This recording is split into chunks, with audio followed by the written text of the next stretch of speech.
Hey everyone, welcome back to BioWiz, and today we'll study about sexual reproduction in flowering plants and specifically about androecium and microsporogenesis. सबसे पहले हम four main whorls of flower के बारे में बात कर लेते हैं. वर्ल्स का बेसिकली मीनिंग होता है arrangement of petals, sepals, leaves.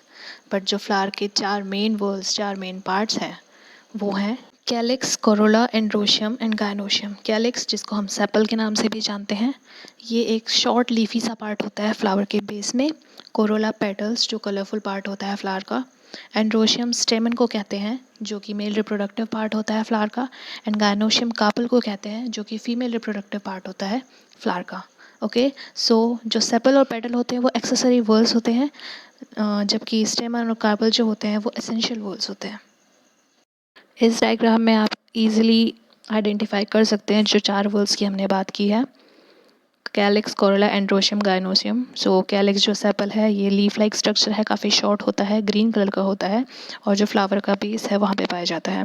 Petal जो कलरफुल पार्ट होते हैं फ्लावर के, जिनको हम पंखुड़ियाँ भी कहते हैं हिंदी में. और एंड्रोशियम स्टेमन, जो कि हम फर्दर दो पार्ट्स में डिवाइड करते हैं, एंथर और फिलामेंट में. And carpel is further divided into three parts: stigma, style and ovary. So moving forward to our today's topic, androecium. Androecium is further divided into anther and filament. So anther क्या होता है? Anther एक bilobed structure है. जैसे कि आपने diagram में देखा होगा, दो ओवल शेप के स्ट्रक्चर होते हैं. ये लोब्स होते हैं, एक्चुअल में इनको बायलोब बोलते हैं. बायलोब बाय मतलब टू, और two structures, two oval structure, जिनको हम थीका भी कहते हैं. ठीक है, तो ये बायलोब्ड होते हैं और इनको हम डायथीकस भी कह सकते हैं. ठीक है, जब हम इसका ट्रांसफर सेक्शन लेते हैं तो हमें एक टेट्रागोनल स्ट्रक्चर मिलता है जिसमें 4 माइक्रोस्पोरेंजिया होते हैं ईच कॉर्नर. ठीक है, अब माइक्रोस्पोरेंजिया क्या होते हैं? ये बहुत बड़ा टर्म है बट इसका बहुत इजी सा मीनिंग है. पॉलन सैक होते हैं ये. ओके, अब जब हम एंथर का ट्रांसफर सेक्शन लेते हैं तो हमें एक टेट्रागोनल स्ट्रक्चर मिलता है. ओके, और इसमें 4 माइक्रोस्पोरेंजिया होते हैं चारों कॉर्नर्स में. अब ये जो माइक्रोस्पोरेंजिया है, ये पढ़ने में और बोलने में बहुत बड़ी सी टर्म लग रही है, पता नहीं क्या मीनिंग होगा, बट इसका बहुत ही ईजी सा मीनिंग है कि ये है पॉलन सैक. ओके, ये डेवलप होते हैं पॉलन सैक में और ये कंटेन करते हैं बहुत सारे pollen grains. Now moving forward to filament. Filament क्या होता है? जो long slender stalk like structure है, मतलब जो पतली सी ट्यूब लाइक स्ट्रक्चर होता है, वो जो ओवल दो स्ट्रक्चर है एंथर जो है, उसके नीचे जो पतला ट्यूब लाइक स्ट्रक्चर है वही फिलामेंट होता है. और इसकी जो प्रॉक्सिमल एंड है, इसकी जो नीचे वाली एंड है, वो अटैच होती है थैलेमस से या फिर पेडल ऑफ फ्लावर से. अब थैलेमस क्या है? जो फ्लावर के नीचे गोल सा सोलन सा पोर्शन होता है, वो थैलेमस होता है. ओके, जो माइक्रोस्पोरेंजिया होता है वो डेवलप होता है पॉलन सैक में, जैसे कि मैं बता चुकी हूँ पहले. और जो इसकी आउटलाइन होती है वो सर्कुलर आउटलाइन होती है. अब हम बात करेंगे माइक्रोस्पोरेंजियम के स्ट्रक्चर के बारे में. जो माइक्रोस्पोरेंजियम होता है वो 4 लेयर्स का बना होता है. जो एपिडर्मिस हो गई, एंडोथीसियम हो गई, मिडल लेयर हो गई, ये आउटर लेयर है. और इनका मेन काम क्या है कि ये प्रोटेक्ट करती हैं पोलन ग्रेन को और डेhiscence में हेल्प करती है. डेhiscence होता है कि जब पोलन ग्रेन फुली मैच्योर हो जाते हैं तो जो रप्चर होता है एंथर, उसके अंदर से पोलन ग्रेन्स निकलते हैं, तो जो रप्चर होना होता है उसको हम डेhiscence बोलते हैं. ओके, नेक्स्ट जो इनर मोस्ट लेयर है टेप्टम.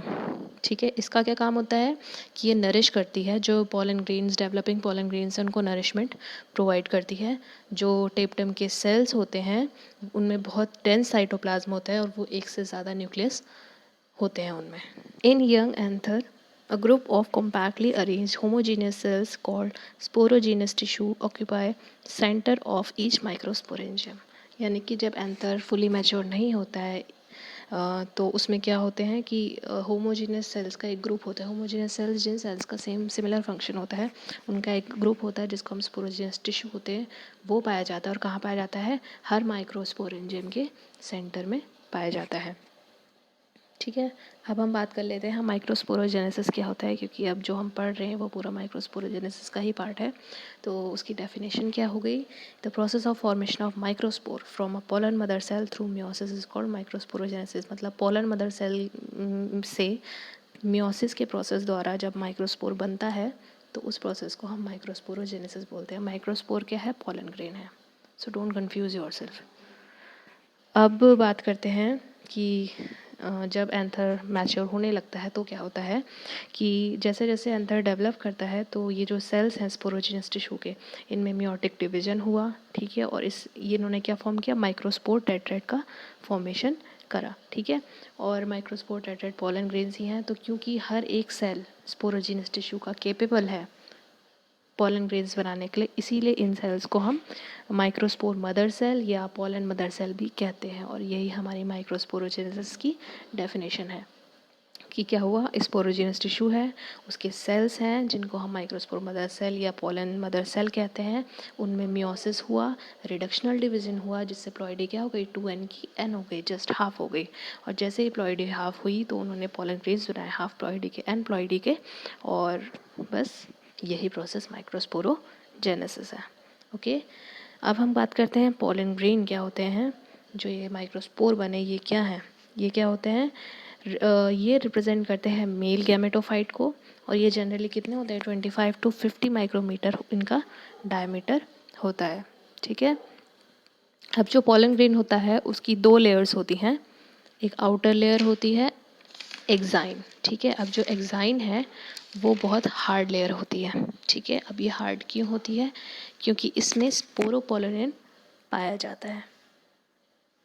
ये स्पोरोपोलिन की बनी होती है. अब ये जो स्पोरोपोलिन होता है ये सबसे ज़्यादा most resistant organic material known, यानी कि ये किसी भी टेम्परेचर को विथस्टैंड कर सकता है, किसी भी स्ट्रॉन्ग एसिड में रह सकता है और किसी भी अल्कली मीडियम में रह सकता है. और कोई भी एंजाइम ऐसा अभी तक नहीं है जो स्पोरोपोलिन को डिग्रेड कर सके. तो ऐसी क्यों बनी है लेयर? ताकि हार्श से हार्श कंडीशन में भी जो आपकी जो पॉलन ग्रेन है आपका वो सरवाइव कर सके, ठीक है. अब जो एक्साइन होता है उसमें प्रोमिनेंट अपर्चर्स होते हैं, उनमें कुछ पोर्स होते हैं, ठीक है. अपर्चर्स ऐसे समझिए कि कुछ पोर्स होते हैं जिनको हम जर्म पोर्स भी कहते हैं. और यहाँ पे क्या होता है? ये हार्ड नहीं होती है यहाँ पे, क्योंकि इस पोजीशन में स्पोरोपोलिन जो है एब्सेंट होता है. अब हम बात कर लेते हैं इनर वॉल की, जो दूसरी वॉल है पॉलन ग्रेन की, जिसको हम इंटाइन कहते हैं. ये कैसी होती है? ये जस्ट अपोजिट होती है एक्साइन की. ये थिन होती है और ये कंटिन्यूस लेयर होती है. और किसकी बनी होती है? सेल्यूलोज और पेक्टिन की बनी होती है. जो पॉलन का साइटोप्लाज्म है वो प्लाज्मा मेम्ब्रेन से घिरा हुआ होता है. जब पॉलन ग्रेन मैच्योर हो जाता है तो क्या होता है? इसमें दो सेल बनते हैं इसके अंदर. एक सेल होता है वेजिटेटिव सेल और दूसरा सेल होता है जेनरेटिव सेल. सो अब आप यहाँ पे देख रहे होंगे स्क्रीन में स्ट्रक्चर ऑफ पॉलन ग्रेन. तो इसमें जैसा कि अभी तक हमने जितना डिस्कस किया, जो आउटर मोस्ट लेयर है एक्साइन है, उसके अंदर एक पतली सी लेयर है इंटाइन. और एक्साइन में जर्म पोर भी है, और जहाँ पे जर्म पोर है वहाँ पे क्या है? जो एक्साइन की थिकनेस है बहुत कम है, वहाँ पे स्पोरोपोलिन क्योंकि नहीं है, ठीक है. फिर इंटाइन के अंदर आते हैं तो ये पूरा वेजिटेटिव सेल है जिसके अंदर वेजिटेटिव न्यूक्लियस है. अब इस वेजिटेटिव सेल के जो साइटोप्लाज्म है उसी के अंदर क्या है? जनरेटिव सेल है और उसका न्यूक्लियस है, ठीक है. तो जो वेजिटेटिव सेल होता है उसकी शेप इरेगुलर होती है, उसके साइटोप्लाज्म में जनरेटिव सेल होता है. ओके, अब इसकी ढंग से अच्छे से बात कर लें तो जो वेजिटेटिव सेल होता है वो बहुत बड़ा होता है, जैसे कि आपने डायग्राम में देखा होगा. उसके अंदर पूरा जनरेटिव सेल समा रखा है. सो बड़ा होता है. और क्या होता है? अबंडेंट फूड रिजर्व, उसमें बहुत ज़्यादा फूड रिजर्व पाया जाता है, बहुत ज़्यादा क्वांटिटी में फूड रिजर्व पाया जाता है. वो फूड रिजर्व क्यों चाहिए? पॉलन ग्रेन को न्यूट्रिशन प्रोवाइड करने के लिए चाहिए, ठीक है. और जो उसकी शेप होती है उसके न्यूक्लियस की वो इरेगुलर होती है.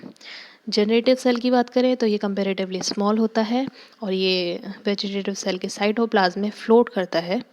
और जो इसका स्ट्रक्चर है वो क्या है? स्पिंडल शेप्ड है, मतलब जो इसकी एंड्स है एंड से बहुत ज़्यादा थिन है, ठीक है. और इसका जो साइटोप्लाज्म होता है वो डेंस होता है. पॉलिनेशन के बाद जब पॉलन ग्रेन स्टिग्मा में आके लैंड करता है तो स्टिग्मा से वो मॉइस्चर और शुगर एब्जॉर्ब करता है, जैसे उसका साइटोप्लाज्म का जो साइज़ है वो इंक्रीज़ हो जाता है. जब साइटोप्लाज्म का साइज़ इंक्रीज़ हो जाएगा तो क्या होगा? जो आउटर लेयर्स हैं पॉलन ग्रेन की उनमें प्रेशर पड़ेगा और किसी एक जर्म पोर से इंटाइन बाहर आ जाएगी और किस फॉर्म में आएगी, एक ट्यूब लाइक स्ट्रक्चर फॉर्म करेगी और उसको हम पोलन ट्यूब कहते हैं। ठीक है, तो इस पोलन ट्यूब में सबसे पहले वेजिटेटिव न्यूक्लियस जो होगा वो एंटर करेगा। उसके बाद जो स्पिंडल शेप्ड हमारा जनरेटिव सेल है वो एंटर करेगा। ठीक है, और इस ट्यूब के अंदर जनरेटिव सेल जो है हमारा वो डिवाइड हो जाएगा माइटोटिकली, इक्वेशनल डिवीजन, यानी कि उसमें प्लॉइडी का कोई चेंज नहीं होगा, माइटोटिकली डिवाइड होगा और क्या करेगा, 2 नॉन मोटाइल गैमेट्स बनाएगा। ठीक है, अब ये जो आपका मेल गैमेट है वो 3 सेल्ड स्टेज में आ चुका है।